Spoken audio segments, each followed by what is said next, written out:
নমস্কার, আমি ডক্টর বোধিসত্ত্ব খান চলে এসেছি সহজ শেয়ার বাজারের আরেকটি নতুন এপিসোড নিয়ে। প্রিয় বন্ধুরা, আশা করি সবাই ভালো আছেন এবং সুস্থ আছেন। আজকের বাজার যে তুমুল উত্থান প্রথম ভাগে দেখিয়েছিল, তাতে এমন মনে হচ্ছিল যে সমস্ত সমস্যার সমাধান হয়ে গিয়েছে, বাজারকে আর কেউ আটকাতে পারবে না। তারপর অবশ্য নিফটি প্রায় 350 পয়েন্ট উত্থান ছিল এক সময়, সেখান থেকে কারেকশন হয়ে শেষ পর্যন্ত 180 পয়েন্ট উত্থান নিয়ে বন্ধ হয়েছে, অর্থাৎ 24,000-এর উপর বন্ধ হয়েছে।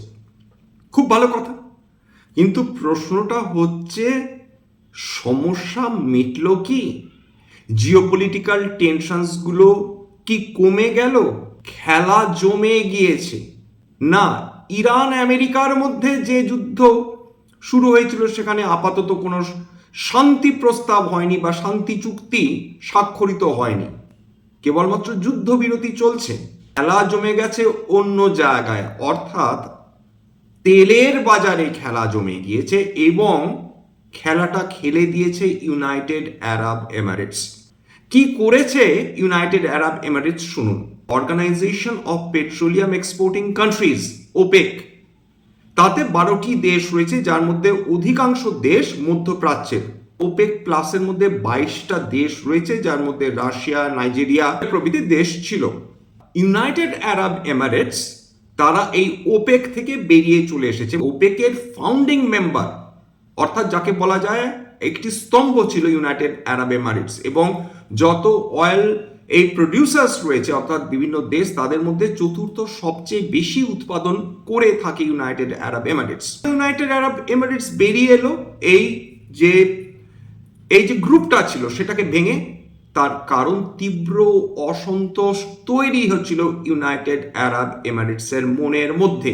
ইউনাইটেড আরব এমিরেটসের যে ক্ষমতা রয়েছে সেই অনুযায়ী তারা প্রত্যেক দিন 5 মিলিয়ন ব্যারেল পার ডে তারা তেল নিষ্কাশন করতে পারে, কিন্তু এই গ্রুপের কিছু নিয়মের ফলে ইউনাইটেড আরব এমিরেটস কোনোভাবেই 1.2 মিলিয়ন ব্যারেল পার ডের বেশি তারা তেল উত্তোলন করতে পারছিল না। বলা যেতে পারে সৌদি আরব ইউনাইটেড আরব এমিরেটসকে তারা তেল উত্তোলন করতে দিচ্ছিল না। ওপেক দেশগুলো বেসিক্যালি এরা একটা কার্টেল। এই কার্টেল তারা সিদ্ধান্ত নেয় যে গোটা বিশ্বে তেলের দাম কি হবে, কতটা তারা তেল উত্তোলন করবে, কতটা তারা তেল উত্তোলন কমিয়ে দেবে, যাতে অয়েল প্রাইসেসকে স্টেবল রাখা যায়, যাতে তাদের প্রফিটেবিলিটি কোনোভাবে হ্যাম্পার্ড না হয়। অর্থাৎ তেলের দাম দারুণভাবে কমে গেলেও এই ওপেক দেশগুলি তারা কখনোই তেলের দামকে একটি লিমিটের নিচে নামতে দেবে না। যে তেলের দাম অর্থাৎ বিভিন্ন অয়েল বাস্কেট যেগুলো ট্রেডেড হয়, যেমন ব্রেন্ট বলুন বা ক্রুড বলুন বা দুবাই বলুন, এই সমস্ত কিছু কিন্তু বেঞ্চমার্ক বা বেস প্রাইসেস।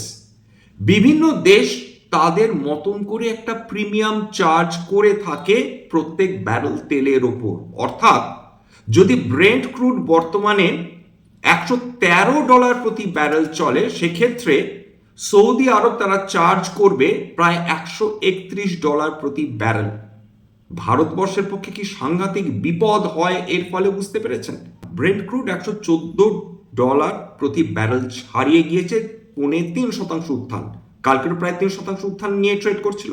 ক্রুড অয়েল $103 প্রতি ব্যারেল ছাড়িয়ে গেছে, 3.33% বৃদ্ধি লাস্ট ডেটা পাওয়া অবধি, যেটা আমি নিয়েছি ট্রেডিং ইকোনমিক্স থেকে।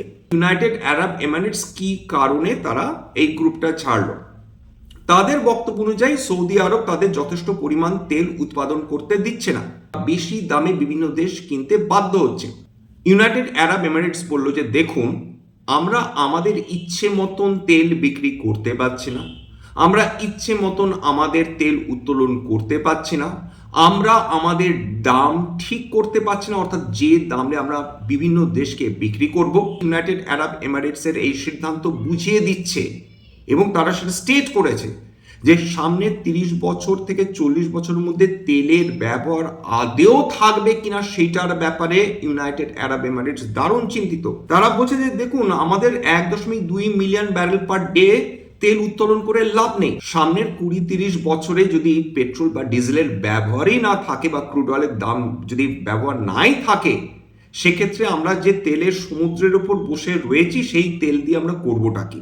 ইউনাইটেড আরব এমিরেটস অলরেডি অন্যান্য ব্যবসার দিকে দারুণভাবে ঝুঁকে পড়েছে।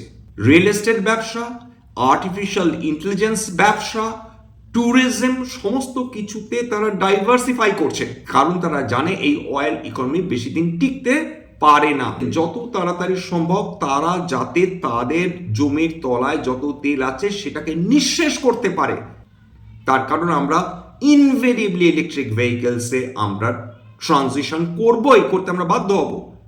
2 নম্বর, আমরা রিনিউয়েবল এনার্জির মাধ্যমে আমাদের এনার্জি রিকোয়ারমেন্টসটা পরিপূরণ করব। ইউনাইটেড আরব এমিরেটসের এই সিদ্ধান্ত আমাদের একদিক থেকে নিশ্চিন্ত করছে যে ভারতবর্ষ এখান থেকে কিভাবে বেনিফিটেড হবে। ভারতবর্ষ এই কারণেই বেনিফিটেড হবে, তার কারণ যখন পাকিস্তান সৌদি আরবের সঙ্গে তারা চুক্তি করেছে যে পরস্পরকে যদি কোনো পার্টি আক্রমণ করে তারা সৈন্য, তারা নৌবাহিনী, তারা বিমান বাহিনী দিয়ে পরস্পরকে সাহায্য করবে, পাশে থাকবে, তখন ভারতবর্ষ ইউনাইটেড আরব এমিরেটসের সঙ্গে দারুণ একটি সম্পর্ক তৈরি করে ফেলেছে। আমাদের মোট যে এনার্জি রিকোয়ারমেন্টস অর্থাৎ পেট্রোল, ডিজেল বা ক্রুড অয়েলের তার 50% আসে কিন্তু মধ্যপ্রাচ্য থেকে, এবং এই 50%-এর মধ্যে 10%ই কেবলমাত্র আসে ইউনাইটেড আরব এমিরেটস থেকে। তেলের ব্যাপারে চুক্তি হচ্ছে তা নয়, প্রতিরক্ষা ক্ষেত্রে চুক্তি হচ্ছে। হুতি নিয়ে যে সমস্যা রয়েছে, হুতিরা বেসিক্যালি ইরানের দ্বারা পরিচালিত বা IRGS এর দ্বারা অনুপ্রাণিত বা পরিচালিত, যাই বলুন না কেন, এই হুতিজরা নিয়মিতভাবে সৌদি আরবকে তারা আক্রমণ করে থাকে নিয়মিতভাবে, এবং রেড সি সেইটাকে প্র্যাকটিক্যালি নিয়ন্ত্রণ করে এই হুতি গ্রুপ। এবার এই হুতিজ নিয়েই সমস্যা বা বিরোধ বলতে পারেন সৌদি আরব এবং ইউনাইটেড আরব এমিরেটসের মধ্যে। বিরোধ এমন জায়গায় পৌঁছে গিয়েছে যে সৌদি আরবের যে ফাইটার প্লেনসগুলো ছিল তারা গিয়ে ইউনাইটেড আরব এমিরেটসের বেশ কয়েকটা নৌকাকে ডুবিয়ে দিয়েছে, এই বলে যে তাতে অস্ত্র ভান্ডার যাচ্ছিল ইয়েমেনের মধ্যে যেখানে হুতির রেবেলসরা থাকে। এর ফলে ভারতের উপকার কোথায় হবে? প্রথম কথা, যদি ইউনাইটেড আরব এমিরেটস নিজেদের মতন তারা তেলের দাম সিদ্ধান্ত নিতে পারে, তাহলে একটা জিনিস প্রায় নিশ্চিন্ত হতে পারেন যে ভারতবর্ষ অনেক অনেক কম দামে আন্তর্জাতিক যে বেস্ট প্রাইসেস রয়েছে তার থেকে অনেক কম দামে ডিসকাউন্টেড প্রাইসেস তারা ইউনাইটেড আরব এমিরেটসের কাছ থেকে তেল কিনতে পারবে। রাশিয়ার মতন অতটা ডিসকাউন্ট হয়তো তারা দেবে না বা আমরা পাবো না, কিন্তু এটা নিশ্চিন্ত থাকুন যে এই তেলের দাম সেটা সৌদি আরব বা অন্যান্য দেশের তুলনায় অনেকটাই কম হবে। ভারতীয় শেয়ার বাজার আজকের উজ্জীবিত ছিল, যদিও বা ক্রুড অয়েল, ব্রেন্ট ক্রুডের দাম দারুণভাবে বৃদ্ধি পেয়েছে, কিন্তু আজকের উত্থানকে সব সমস্যার শেষ হলো ধরে নেওয়া যায় না। ঝড় কিন্তু আসতে পারে, যে কোনো মুহূর্তে উঠতে পারে। ইরান সেই অর্থে চুপচাপ, আমেরিকা সেই অর্থে চুপচাপ, ইসরায়েল সেই অর্থে চুপচাপ, অর্থাৎ ঝড় ওঠার আগে কিন্তু সবকিছু শান্ত থাকে, এইটা আমাদের ভুললে চলবে না।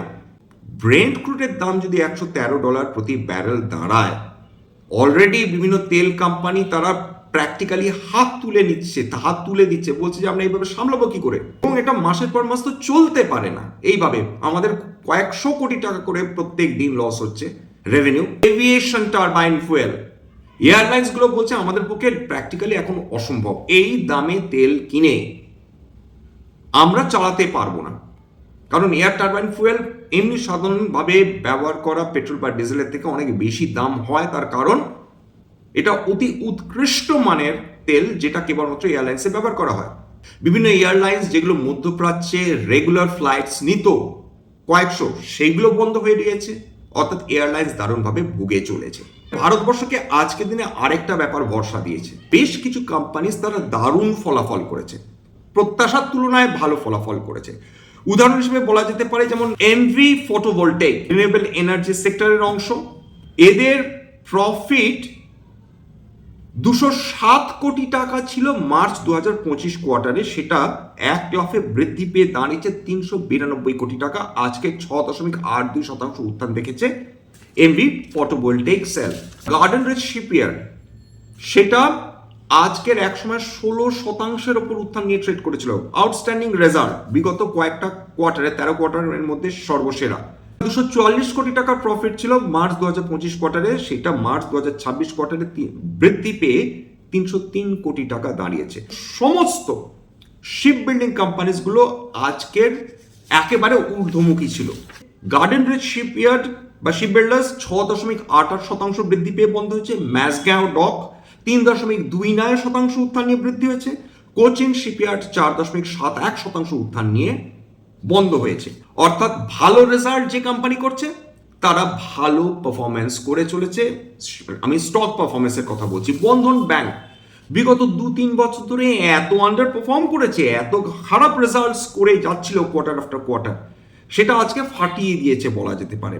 11% উত্থান আজকে বন্ধন ব্যাংকে। মার্চ 2025-এ 318 কোটি টাকা তার প্রফিট ছিল, সেটা এক লাফে 67% বৃদ্ধি পেয়ে দাঁড়িয়েছে 534 কোটি টাকা। স্বাভাবিকভাবে বিনিয়োগকারীরা খুশি হয়েছেন। কোল ইন্ডিয়া আউটস্ট্যান্ডিং রেজাল্ট করেছে, বলা যেতে পারে বিগত 13টা কোয়ার্টারের মধ্যে সেকেন্ড বেস্ট তাদের রেজাল্ট হয়েছে। কেউ এহেন রেজাল্ট প্রত্যাশাই করেনি। 10,792 কোটি টাকা প্রফিট করেছে, যেটা 14% বেশি বিগত বছরের মার্চ কোয়ার্টারের তুলনায়। অর্থাৎ মার্চ 2025-এ ছিল মাত্র 9,424 কোটি টাকা। উপরন্তু কোল ইন্ডিয়া এমন একটা কোম্পানি যেটা 5.5%-এর ওপর নিয়মিতভাবে ডিভিডেন্ড দিয়ে থাকে। বছরে ইউজুয়ালি 4 বার ডিভিডেন্ড দিচ্ছে বর্তমান পলিসি অনুযায়ী, এবং এতটা ডিভিডেন্ড চট করে অন্যান্য কোম্পানি দিতে পারে না বা দেয় না। কোল ইন্ডিয়া স্টক প্রাইস মারাত্মক অ্যাপ্রিসিয়েট হয় না বটে, কিন্তু তারা যে পরিমাণ ডিভিডেন্ড আজ পর্যন্ত দিয়েছে তাতে যারা ইনিশিয়াল ইনভেস্টমেন্ট যাদের যা ছিল প্রথম দিকে, যারা একদম আইপিওতে নিয়েছেন, তাদের টাকা সম্পূর্ণভাবে উঠে এসেছে কেবলমাত্র ডিভিডেন্টের টাকায়। গতকালও প্রায় 3%-এর উপর উত্থান, আজকেরও প্রায় 3.25% উত্থান নিয়ে কোল ইন্ডিয়া ট্রেড করছে। দুর্দান্ত রিটার্ন অন ইকুইটি, দুর্দান্ত return on capital employed, debt free company, high cash flow company, অর্থাৎ ফ্রি ক্যাশ ফ্লো দারুণভাবে জেনারেটেড হয় এই কোম্পানিতে, এবং এটা একটা সরকারি কোম্পানি। কোল ইন্ডিয়ার পারফরমেন্স বলা যেতে পারে বিনিয়োগকারীদের দারুণ পছন্দ হয়েছে। যদিও এই তাদের মোট প্রফিট, নেট প্রফিটের মধ্যে একটা বড় অংশ আদার ইনকাম বটে, কিন্তু কোল ইন্ডিয়া যেভাবে তার সাবসিডিয়ারি কোম্পানিগুলোকে সেটা লিস্টিং করাচ্ছে বা ডিমার্জ করাচ্ছে, তাতে ডেফিনেটলি ভ্যালু অ্যাড হয়ে চলেছে কোল ইন্ডিয়ার ক্ষেত্রে। সেটাও বিনিয়োগকারীদের ক্ষেত্রে একটা পজিটিভ ফ্যাক্টর হিসেবে কাজ করছে। বেদান্তর আজকের পারফরমেন্স নিয়ে আলোচনা করি। বেদান্তর রেজাল্ট সবকিছুকে ছাপিয়ে গেছে। তবে বেদান্তর কাছে কোন মেটালটা নেই বলুন তো? অ্যালুমিনিয়াম রয়েছে, সিলভার রয়েছে, জিঙ্ক রয়েছে, আয়রন অ্যান্ড স্টিল রয়েছে, অয়েল অ্যান্ড গ্যাস রয়েছে, সমস্ত ভার্টিক্যাল বেদান্তর অন্তর্গত। এবং যেভাবে বিভিন্ন মেটালসের প্রাইস বিগত কয়েক মাস ধরে অস্বাভাবিক উত্থান দেখেছে, তার ফলে বেদান্ত রেজাল্টও বিয়ন্ড এক্সপেকটেশনস সেটা হয়েছে।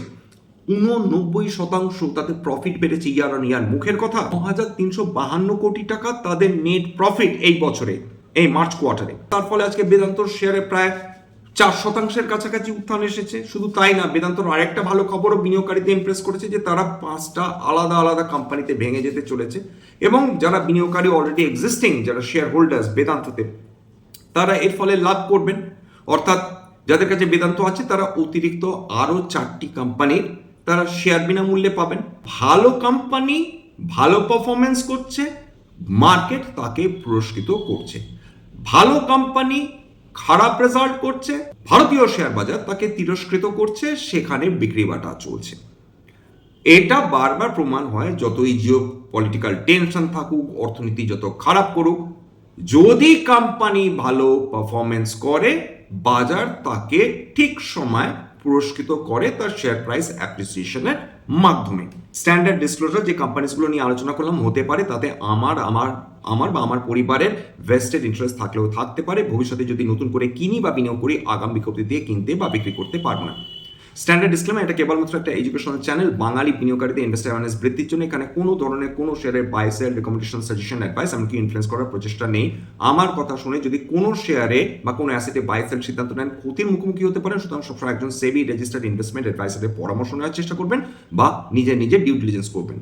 সবশেষে যেটা বলি, যদি এই ধরনের এপিসোড আপনাদের ভালো লাগে, প্লিজ একটা লাইক দেবেন, প্লিজ সাবস্ক্রাইব করবেন, এবং যদি সত্যি মনে হয় আমার বাঙালি ভাই বোনদের জীবনে একটুখানি ভ্যালু অ্যাড করতে পেরেছি, প্লিজ নিজের গ্রুপে শেয়ার করে দেওয়ার চেষ্টা করবেন। আজকের জন্য নমস্কার।